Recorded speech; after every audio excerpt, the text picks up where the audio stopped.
Hello everyone and welcome to The Long Journey Home. This is going to be a short series on the channel where we check out this game, which I've heard many compare to Faster Than Light, though after playing it for an hour or two last night just to get to grips with the controls and the base mechanics, I'd say that there's a lot more to this than that fairly shallow comparison. Yes, it is a game with a similar sort of atmosphere to Faster Than Light, but the way you play the game is very different, I would say. There's a lot more emphasis on your ability to pilot craft and that sort of thing than Faster Than Light ever had. But we're going to jump in. I think the best way to describe the game is simply to show it. So we're going to start a jump mission. Now, we're not going to continue my previous game because, as I said, I played for an hour or two, but we are going to go through the tutorial section, I hope. Now, the first step is for us to select our characters. Now, I want to go through the tutorial because it does acclimatize you to this sort of story of the game. Now, we have 4 people out of the potential 10. And it looks like they're always the same, and they've got a fairly developed kind of personality and dialogues and that sort of thing. Now, the idea is that we're going to be a part of Project Daedalus, the maiden flight of humanity's first jump-capable ship. We need to select crew members who will pilot the ship to Alpha Centauri and back, and their specialized knowledge and skills will be crucial for exploring this new frontier. Now, some of them will bring items along, and some of those items will be more useful than others. Right, okay, well, let's see. We've got a test pilot, archaeologist, engineer, botanist, theoretical physicist, civilian observer, corporate executive, mission planner, researcher, and astronaut. Let's see. I think it's obvious we want an engineer along with us. Now, a physicist would be quite useful as well, I think. Possibly a botanist. Yeah, I think we do want a botanist. Mission planner would be good too. That being said, I wouldn't mind having an astronaut with us as well for any possible spacewalks. Archaeologists could be good in certain ways as well. We've also got the researcher. Few have contributed more to our century than Professor Lebedev, though his name remains unknown outside of the top secret labs and halls of government where he has spent his career. As a lead researcher on the Daedalus jump drive, he is finally in a position to get his due. Despite his advancing years, he has requested a place on the mission in event of trouble requiring a firm hand, or the lifetime of experience lending to its success. Yeah, okay, you actually built the jump drive. I don't care if you're old, you get to come along. Would have been quite tempted to take a theoretical physicist though, but I do feel that we need someone who can fly, or possibly someone who can dig around on ruins. Mission planner originally joined the IASA as an applied physicist, working on semiconductor technologies that became part of our standard scanner array. Recently, however, she took the lead on our Space is for Everybody campaign, fearing a future where only scientists still looked up to the stars. She spent much of her time trying to encourage more to join IASA's mission and to make it a place to share the dream. You know what? I really like you. I like that kind of outlook. Earth will always be our mother, but children must leave the nest. We will not truly grow up until we prove that we can make our own way in the universe. Tempted. But I'm going to go with Kristen, the astronaut. I feel that we need someone who is not just theoretically equipped for what's out there. They've got the brains to rationalize and work around, but someone who's actually had some time in space. That seems to make a lot of sense to me. So that's our crew. We've got an engineer, we've got a botanist, we've got a researcher, and an astronaut. The researcher who built our engine, or rather our drive. Now, this is Ulysses. I'm so tempted just because of the name. There are a couple of different ships we can take. We can take the Endurance, which is more hull strength and fuel tank. Max jump range is much lower though. Exotic matter tank, so that's the fuel for our jump drive. Maneuverability, device slots, got a lot of cargo space though. The Ulysses has 1 less row of cargo, so in total 5 less cargo. Has a slightly better jump range. kind of middle of the road hull strength, fuel tank, exotic matter. Those are all, well, mostly the hull strength and fuel tank are lower, whereas the jump range is higher, but maneuverability is much higher. And it's got more device slots too. Now, device slots are things you can upgrade the ship with, so different abilities later on. The ISS Discovery. Now, I'm really tempted with this simply because I've actually seen and been on the RSS Discovery, and you know, just personal bias, I guess. Hull strength is really low, fuel tank really low, exotic matter tank really low, but super high jump range. We would have to refuel every jump, more or less. Well, every 2 jumps, strictly speaking, but you really want to refill every jump just in case. But you'd be able to jump the furthest, most maneuverable, most device slots, but tiny cargo bay. I think we're going to go with Ulysses, and not just because it's Ulysses. Okay, for the lander, you take the Odyssey. I like this. Daedalus, Ulysses, Odyssey. The Serenity. The Pathfinder. Okay, so Odyssey's got a really good hull strength and drill efficiency. Serenity, decent hull strength, lower drill efficiency, fuel tank probe efficiency, device slots. I don't know what the probe efficiency does. Module controlling fuel usage and planetary gas absorption. Okay. So it would be less able to draw fuel up, because that's generally what you're going to use for your ship's fuel is gases, such as hydrogen.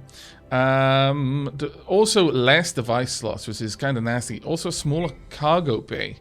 But then we've got the Pathfinder, even smaller cargo bay, but loads of device slots. Very good at getting fuel, not so good at getting metals. Great fuel tank though. Horrible hull strength. Let's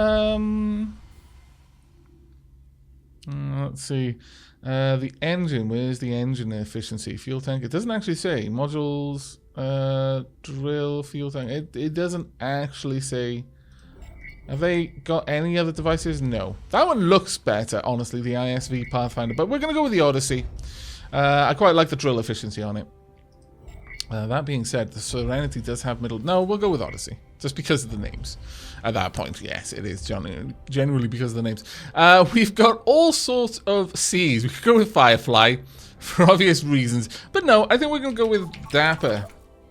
And there we go. So, Dapper will be the seed. If you've got the game yourself, you can put this in. You'll get the same sort of system, I should imagine. And with that, I think we're ready to start. Now, here we are. Here's the difficulty modes. Now, I didn't really check what items they're bringing along. Honestly, my experience so far is that items are, they're useful, but they're kind of secondary because you can get other items on the way. Start after the jump, lost, injured, alone with a damaged ship and a mysterious device from an alien sphere. The Daedalus 7 crew begins the ultimate space adventure. Now that would be the one I would pick on every other run, every successive run, because it just skips the first bit. Start from Earth, learn the basics, learn how to pilot the ship and lander, launch from Earth, fuel up on Mars, and embark on humanity's first jump to Alpha Centauri. Difficulty, story mode. For newer players, easier exploration of the galaxy, more forgiving lander missions, few hazards, and safer gravity on planets. Slower ship degradation, high resource values across the galaxy, rewind time if you die. No, we don't want rewinding time. That sounds incredibly cheesy. Adventure mode. Keep pushing towards Earth as your ship degrades. Avoid dangerous planets if possible. Hunt for uncommon and rare resources. And rogue mode, only for experts. Aww. The ultimate survival experience. Aliens drive harder bargains. Enemies can jam your jump drive. Both ship and crew are more delicate. No more rewinding time. Death is death. See, I would like adventure mode with no rewinding time, but it's fine. I'll just play Bronze Man, which is more the honor of if I die, I die. And even though the computer isn't enforcing that rule, I will accept it anyway. But we're going to be starting from Earth, so you can get a bit of a grip of what the game's all about. Now, let's just see. Yeah, actually, those items are pretty good, except for that one, which I think is just a pet plant, really. 10, 9, ignition sequence start. Better drink some of my tea before we blast off. 4, 3, 2, 1, 0. All engine running. Fantastic. Now, you thrust by tipping your mouse left and right. If you've got a controller, I imagine it's one of the analog sticks. And you can as long as you get up over that line and are still thrusting, as you saw, I stopped thrusting and crossed the line. I didn't fly off into the into orbit. You have to actively be trying to reach the skies, or reach the heavens rather.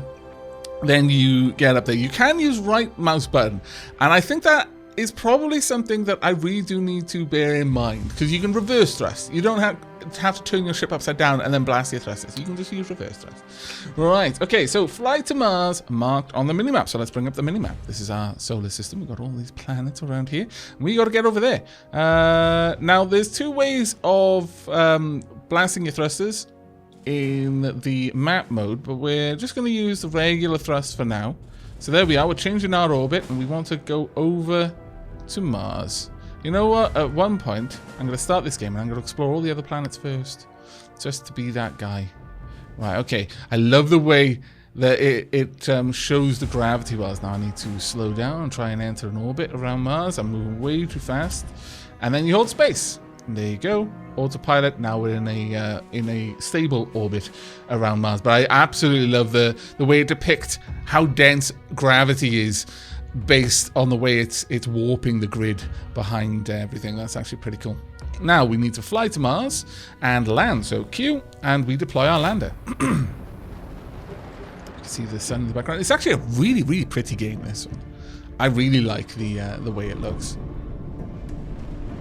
Oh, slow down there. There we go. Let's blast our thrusters a little bit. There we go. Don't know what that bit of a FPS spike was there, but oh well. The gravity here is super low. Let's just go down a little bit. Down a little bit, I said. Up. Oh, I said a little, and then I did. It wasn't a little. I'm so bad. So bad. Already off to a bad start. Damaged the hull a little bit. Just landing at Mars. They must be like, oh, who are these chumps that are sending off? My God, humanity's doomed. But we can visit it now with W. And this is a part where, if this were Faster Than Light, this would be our encounter, and we can choose to do different things. But typically, they seem quite linear to me. That I've seen so far. There's less like 4 options and just 2, yes or no. Okay, so we will accept the big EM tank, fuel for the jump drive, complete refill. There we go. Ship Peli, flight control to lander. Welcome to Mars IASA. Got your freshly brewed antimatter right here. Ready for transfer? Yes. Transfer complete. IASA. Wait a sec. Yeah, got another present for you. The boss wants you to test our new prototype shield generator while you're out there. Shouldn't have any trouble fitting it. And at least it'll protect against energy bursts. Okay.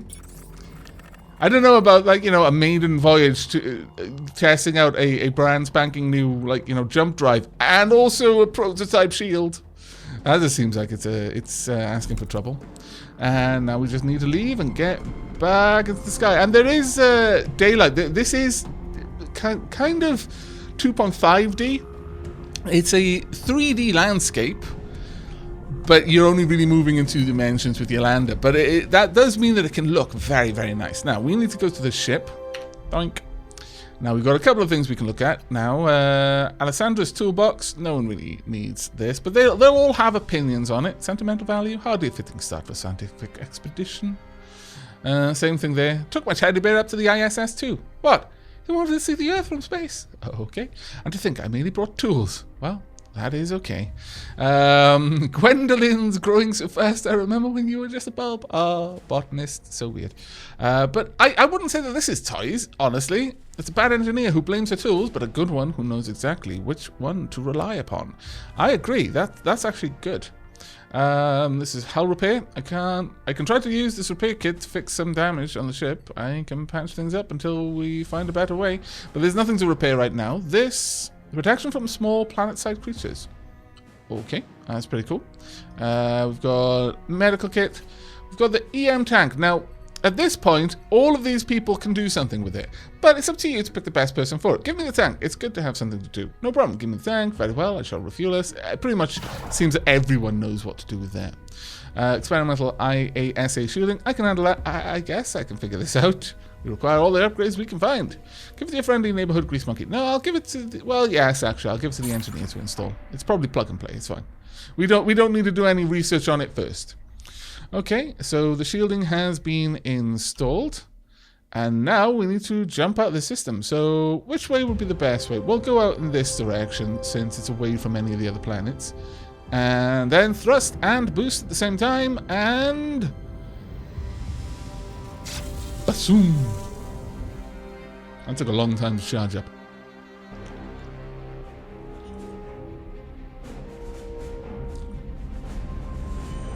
And off we go. I kind of like that jump effect. Like a boring a hole through space.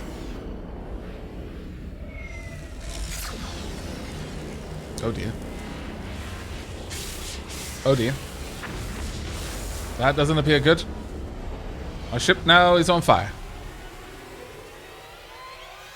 I can only assume that is not how it's meant to travel through space. Especially because it started looking really, really bad as it was going. Okay.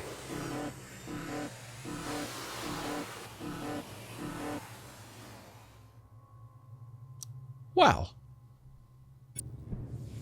Alessandra has got a concussion.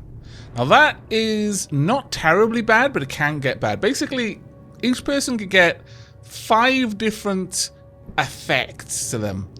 And then... Sorry, I think if you get 5, you die. That's it. So you can have 4 and still be okay. But you need to heal something at that point. I'm not sure how medical kits work, like if they'll heal multiple things at a time, so it's best to wait until they've got a couple of things wrong.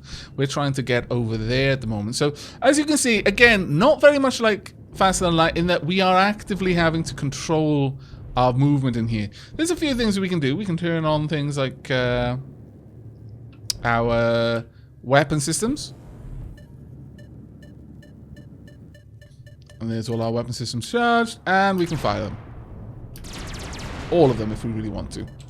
Don't think we need them right now. Shields will do nothing against collisions. It's only against like energy weapons or things like that. Projectiles.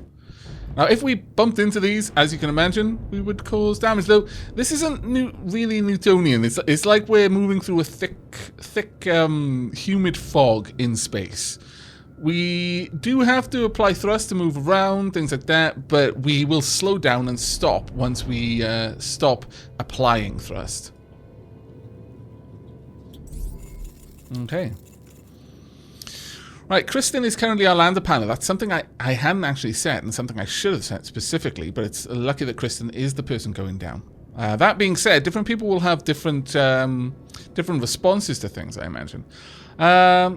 Barasso to Daedalus 7. I'm entering the alien structure now. Copy? Yes. Copy that. Beginning exploration of the sphere. Everything's built to a much bigger than human scale. Much of it is rusted over. Giant glass capacitors crackle with trapped lightning. No sign of life or presence. Suit sensors say air is ozone, nitrogen. A few unidentified and... Okay. Found a door. Power still seems to be on. Looks like it's expecting some kind of signal. What signal? I have no idea. Wait, there's a computer terminal here, translating everything I say into symbols. It looks like it might be compatible with our technology. Someone come and collect it, then try to send a signal to me. Excuse me, a bit of a frog in my throat. All this excitement and danger. Plug the translation matrix into our... I wonder what would happen if we didn't. I truly wonder. It might be pretty funny. Maybe one day I'll try. Maybe on stream. Have you installed it? Send the code. Okay. The door's curling open like a flower made of aluminium. Walking through it, endless tunnels leading in every direction. But soft blue lights are heading to some kind of control center. There's a cradle in the middle of the room, attached to the ceiling by wires. There's something inside it. A glowing cylinder. I can't explain it, but it calls to me. Our souvenir from the sphere. A keystone. Acknowledged. Should be able to free it with this plasma torch. Got it. Wait. The hum in the air's gone. The sphere's shutting down around me. Return to the ship while I can. Very well. And the sphere goes silent. Well, that's all there was for us to do here. So now I just need to get out of here and hopefully not crash into anything. Oh, I did pick a correct path. Thank goodness. Okay, so we're moving away from that gravity there. Our scanners show valuable resources on that planet nearby. Okay, well, let's not crash into it then. That would generally be a bad thing. We'll try and enter an orbit around it. Are we moving too fast? Let's slow down just a little. There we go.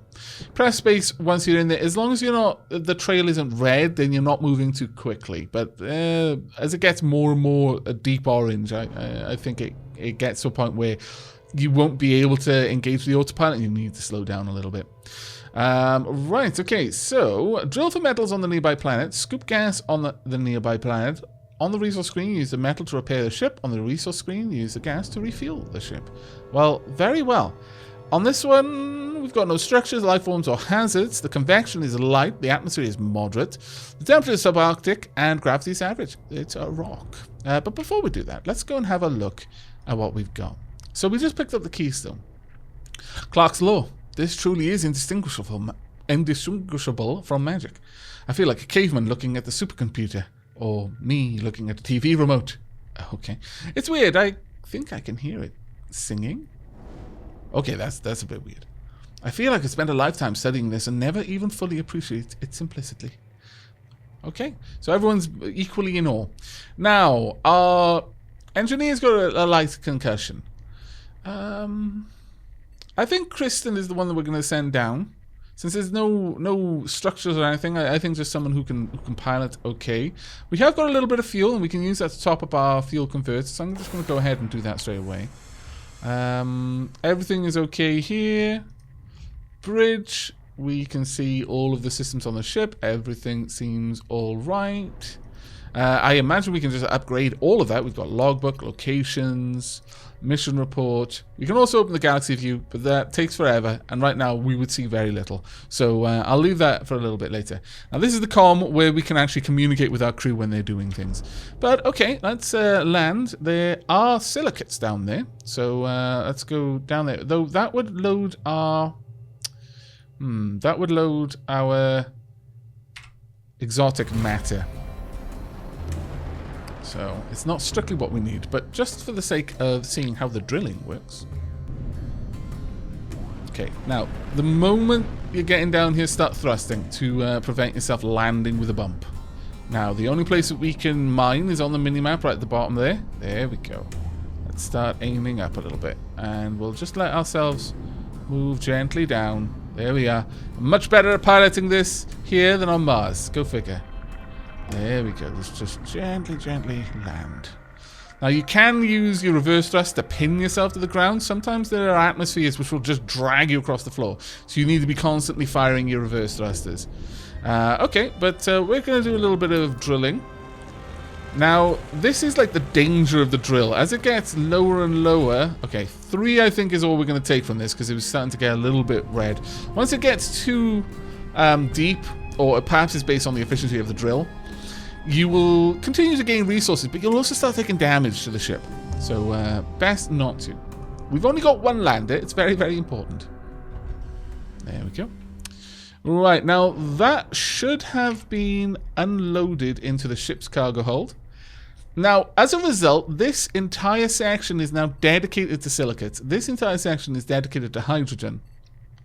So we've got 2 more sections.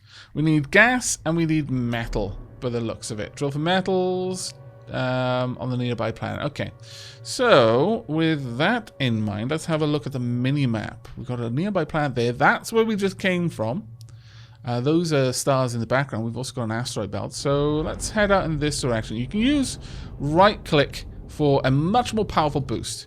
Uses a fair bit of energy to do it, but is much, much faster, as you can see our speed there. But we are ultimately going to have to slow down. Right, we've entered the... It's turned red, so that tells me we've met the orbital ring of a planet. Right, let's try and slow down enough. Right, there we go. Perfect. Okay, so this one's actually got phosphates, aluminium, and hydrogen. We don't want the phosphates, although they're uncommon. The more uncommon something is, the rarer it is, the more value it has when it's converted into whatever it converts into. This one has life forms. It's got biotope. No hazards. It's got no structures. Thick atmosphere, though. Temperature Average rock. It's a harmless mission forecast. But given that it's got creatures down there, I am going to go ahead and I'm going to assign our botanist to our lander. Not sure if that is really necessary, but I like to imagine it is. There we go. Oh, that's a nice view. I like it.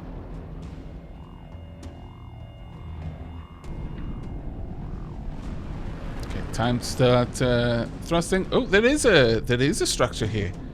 Well, drat. Right, we don't want the phosphates.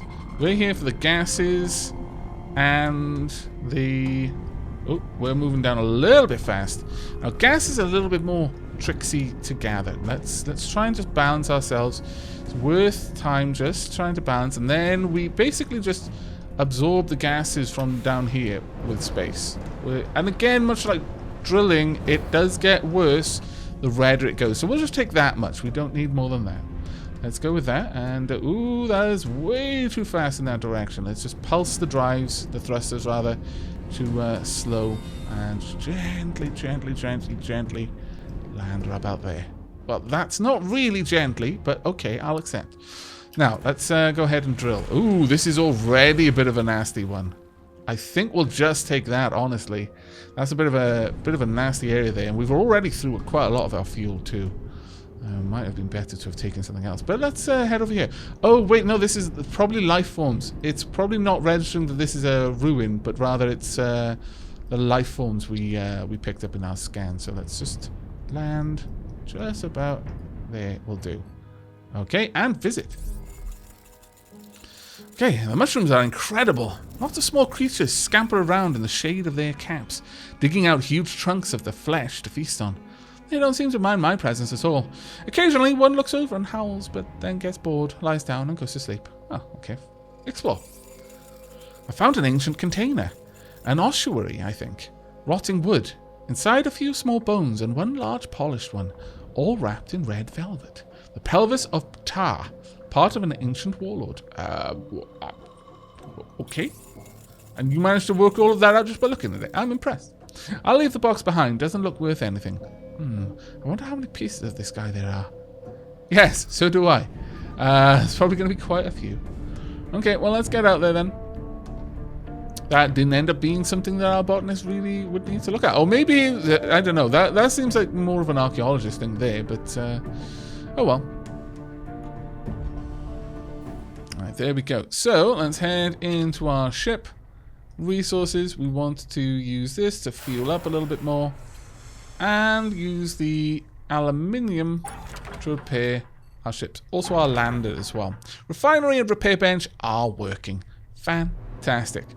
Now, at this point, we're more or less free to leave. But there's one last thing I'd like to check out, and that is the Asteroid Belt. So let's go ahead and jump down there, and then we'll get to the galaxy map. We don't need to use our main thrusters here. Now, with an asteroid, as much as with certain stations or other ships, you basically just want to hit it square on.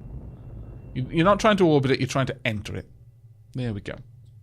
So they're a lot easier. You have to use less fuel because you're not trying to brake so you can enter a stable orbit. Okay. Let's wait for a moment. Let's wander around. There we go. Don't know what that odd little FPS spike is there. I mean, you have to look into that. Right, let's not crash. That would be bad. Perhaps we should be moving a little bit slower. We'll need our weapons here as well for mining purposes. Let's wander down here.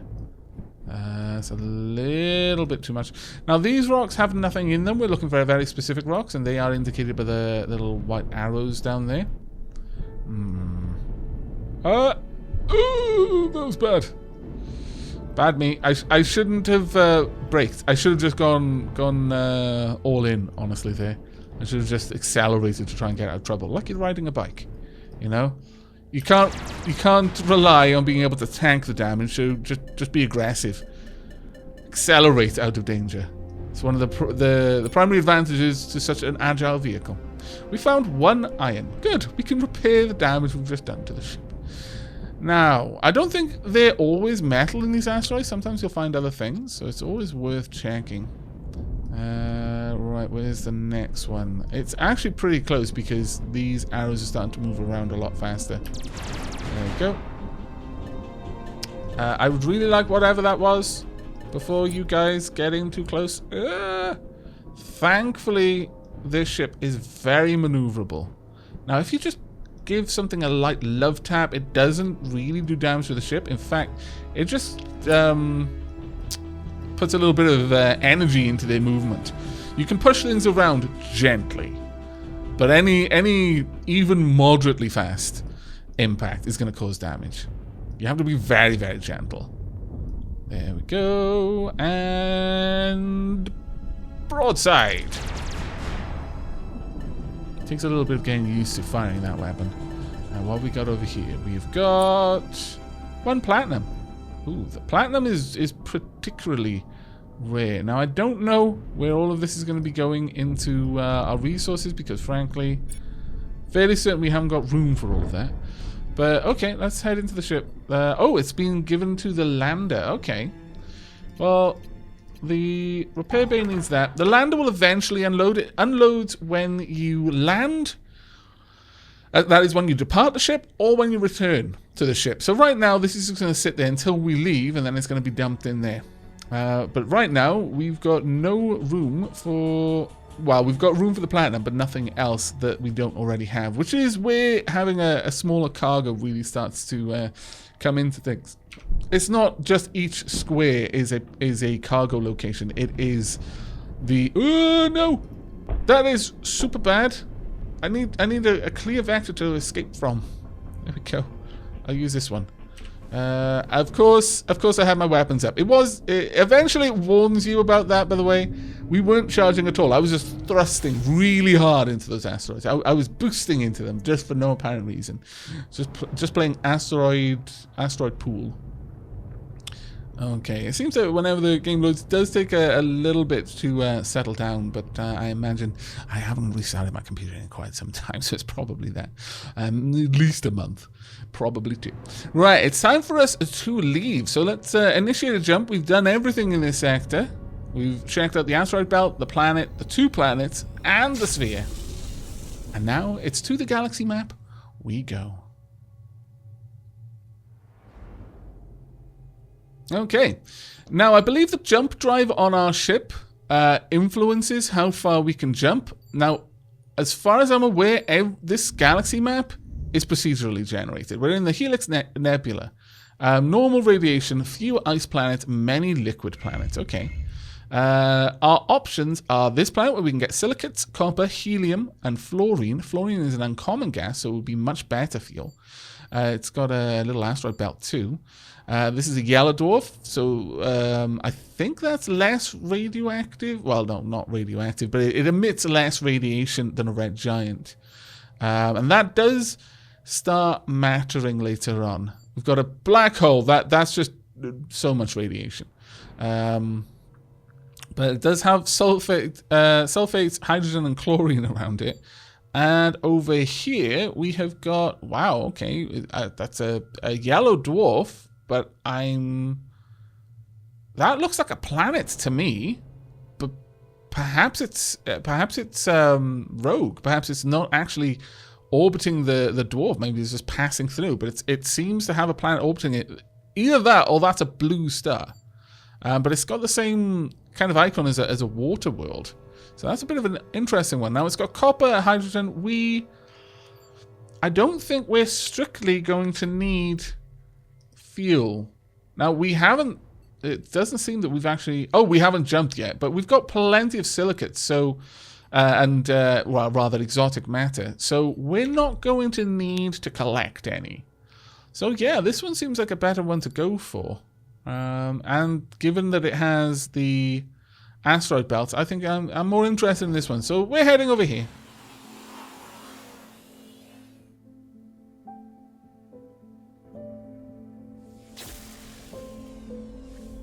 And we've been spat out right next to the star. That's always great. We need to find something which is a little bit better to orbit than the star. But with that, I'm going to wrap up this first episode.